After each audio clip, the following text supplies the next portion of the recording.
Well, in this module, we will learn how to present statement of changes in equity. There is a small scenario which we will discuss in this regard. And the scenario tells us that there are few opening balances of the items which we have to present in statement of changes in equity.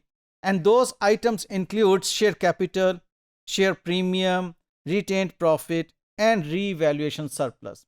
Although there are so many more items that we can put in this scenario, but just I want to make this scenario very easy and simple for the initial level of understanding जो हम हासिल करना चाह रहे हैं कि what is in fact this statement of changes in equity. तो इस सिनेरियो में हम ये देख रहे हैं कि इसका फॉर्मेट सबसे पहले तो आप देखिए, we have a column for share capital, share premium, retained profit and revaluation surplus. These are the four components जो कि इस सिनेरियो में हमने डिस्कस किए हैं. And then finally we have total for all these components. Well, इसी scenario को थोड़ा सा आप फर्दर आगे लेकर चलें कि ओपनिंग बैलेंसेस तो इसने हमें दिए हैं, लेकिन क्या ये रहा है कि incorporate profit after tax for the year 500,000 and a gain on revaluation of fixed asset 55,000 in the statement of changes in equity. अब देखिए जी, हम किस तरह से इसको इनकॉर्पोरेट कर रहे हैं, किस तरह से प्रेजेंट कर रहे हैं statement of changes in equity को. फर्स्ट ऑफ ऑल हम ओपनिंग बैलेंसेस लिख देंगे हर कॉलम में, जो जो उसका ओपनिंग बैलेंस है. This is provided in the scenario. आपको जो एग्जामिनेशन क्वेश्चन होगा उसमें आपको ओपनिंग बैलेंसेस बताए होंगे. ये ओपनिंग बैलेंसेस हमने लिख दिए और उसका टोटल हमने टोटल के कॉलम में प्रेजेंट कर दिया.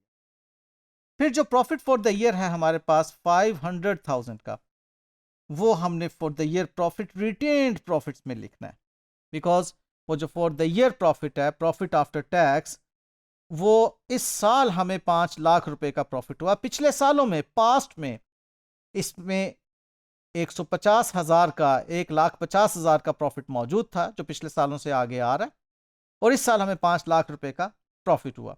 वो इसमें ऐड किया तो हमारे पास टोटल रिटेन्ड प्रॉफिट इस साल के एंड पर 31 दिसंबर 2020 को 6,50,000.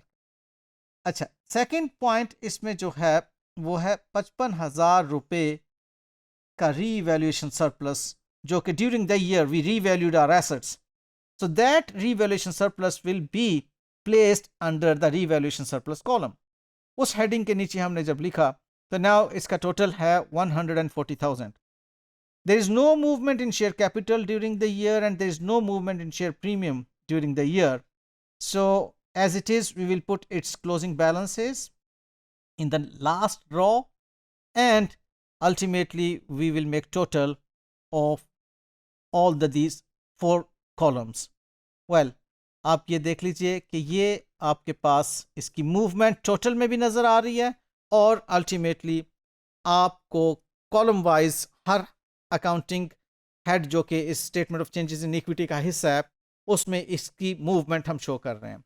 जस्ट ये आपको एक कॉन्सेप्ट यहाँ पे क्लियर कर दूँ कि ये दो जो हेड्स हैं ये ऑनर्स को डायरेक्टली रिप्रेजेंट कर रहे हैं, क्योंकि हमने ऑनर्स से ये कैश लिया हुआ है या रिसोर्सेज ऑनर्स के लिए हुए शेयर कैपिटल, शेयर प्रीमियम में जो नज़र आ रहे हैं.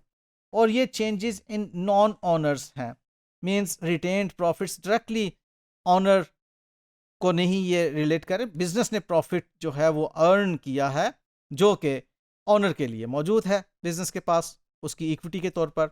और रीवैल्यूएशन सरप्लस भी जो है एसेट्स को अपवर्ड रीवैल्यू किया तो हमें रीवैल्यूएशन सरप्लस इतना मिला. तो statement of changes in equity में जो इंपॉर्टेंट पॉइंट आपने जहन में रखना वो ये है कि हमने owner and non owner related जितनी भी चेंजेस हैं उनको अलग अलग से प्रेजेंट करना है.